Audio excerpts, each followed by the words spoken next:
Hey guys, তোমরা সকলে কেমন আছো? আশা করছি সকলে ভালো আছো আর আমি অনেকটা ভালো আছি। এই ভিডিওটা বেশ কয়েকদিন আগের ভিডিও, তোমাদের সাথে শেয়ার করা হয়নি তাই শেয়ার করছি। তো ভিডিও শুরুতেই তোমরা সবাই দেখতে পাচ্ছ আমি বসে বসে মাছ কাটছি। কেন মাছ কাটছি সেটা বলে দিই। একটা কালী পুজোর ভ্লগ দিয়েছিলাম, তাতে আমি তোমাদেরকে দেখিয়েছিলাম মানে মামার বাড়িতে আমাদের পুকুরে মাছ ধরা হয়েছিল, জাল দিয়েছিল, তো সেখান থেকেই মাছ নিয়ে আসা হয়েছিল। আর এই যে বস্তাটা পাতা হয়েছে, প্রায় বস্তাটার হাফ বস্তার বেশি মাছ ছিল। তো দেখো কত মাছ কাটতে হচ্ছে। ফার্স্টে দিদা কাটছিল, দিদা অনেকক্ষণ কেটেছে, তাই আমি দিদাকে বললাম দাও এবার আমি কাটি। আর ওই যে ওই সাইডে আমার মাসি আছে, সবাই মিলে হেল্প করছি, কেননা এত মাছ কাটাটা সত্যিই চারটিখানি ব্যাপার নয়। একটা মানুষকে যদি এত মাছ কাটতে যায়, সে তো আস্তে আস্তে এমনি তার পা হাতে ব্যথা লাগবে। তাই আমিও যেহেতু আমি মাছটা কাটতে পারি, তাই আমিও চেষ্টা করলাম। দিদাকে বললাম সরো আমি কেটে দিচ্ছি। দিদা ভাবছে যে না, আমার হাতে যদি লেগে যায়, কিন্তু আমি তো মাছ কাটতে পারি। অনেকে মাছ কাটার সময় ছাই ইউজ করে বা কিছু ইউজ করে, আমি কিন্তু কিচ্ছু ইউজ করি না। আমি প্লেন জল দিয়ে হাত ধুয়ে, যেমন সব বাকিরা মাছ কাটে, মাছ যে কাকগুলো বিক্রি করে ঠিক সেম সেই রকমই আমি মাছ কাটি। দেখেছো কত বড় মাছটা আমি কাটছি।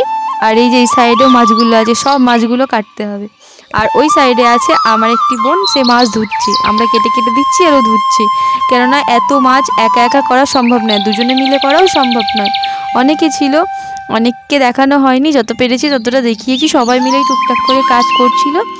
আর এই যে আমার ডিপার্টমেন্টে ছিল মাছ, তাই আমিও মাছটা কেটে ফেলছি। আর ওই যে মাসি সাইডে আছে, মাসিমণিও কাটছে, আমিও কাটছে, দিদা পাশে বসে আছে। তো ভিডিওটা স্কিপ না করে তোমরা সম্পূর্ণ দেখো, আশা করছি তোমাদের সকলের ভালো লাগবে। আর এইরকমভাবে কে মাছ কাটো অবশ্যই কমেন্ট করে জানাবে। আর ওই যে একটুখানি দেখিয়ে দিলাম, ওইটি হচ্ছে আমার বোন। আমার মতো কে কে অনেক মাছ কেটেছো একসাথে অবশ্যই কিন্তু কমেন্ট করে জানাবে। আর কে কে মাছ কাটতে পারো বড় মাছ, সেও কিন্তু কমেন্ট করে জানাবে। ভিডিওটা ভালো লাগলে অবশ্যই একটি লাইক, কমেন্ট আর শেয়ার করে দিও। আর এই যে দিদা পাশে বকেই যাচ্ছে যে পারবি না রে, পারবি না, না না আমি পারবো। দেখেছো গাইস, আমি এদিকে মাছ কাটছি আর ওদিকে সাইডে সরিয়ে রাখছি। তো ভিডিওটা কেমন লাগলো তোমরা কিন্তু অবশ্যই কমেন্ট করে জানাবে।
প্রায় অনেকগুলো মাছই কাটা হয়ে গিয়েছে।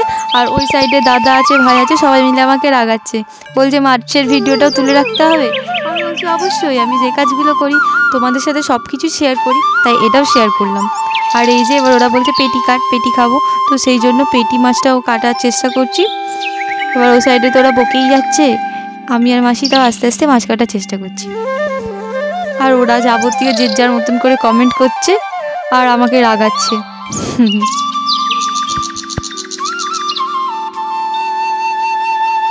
অলরেডি আমাদের সমস্ত মাছ কাটা হয়ে গিয়েছে। আর ওই সাইডে তো বোন ধুয়েই যাচ্ছে, দেখেছো পেতেতে এতগুলো ধুয়ে রেখেছে, আবার এই ডাব্বাটার ভিতরেও এত মাছ আছে। আর গাইস, তোমাদেরকে একটা কথা বলা হয়নি, ইউটিউব থেকে কি জানি কি কারণে আমার ভিউজ কেটে নিচ্ছে, মানে ভিউজ দিচ্ছেই না। প্লিজ তোমরা একটু লাইক করে দিও, কেননা ভিডিও করতে সত্যি সত্যি অনেক প্রবলেম হয়, তার মাঝখানেও আমি ভিডিও করি। তো প্লিজ তোমরা একটু সাপোর্ট করো। সবাই সুস্থ থেকো, দেখা হচ্ছে আবার একটু নতুন ব্লগ নিয়ে।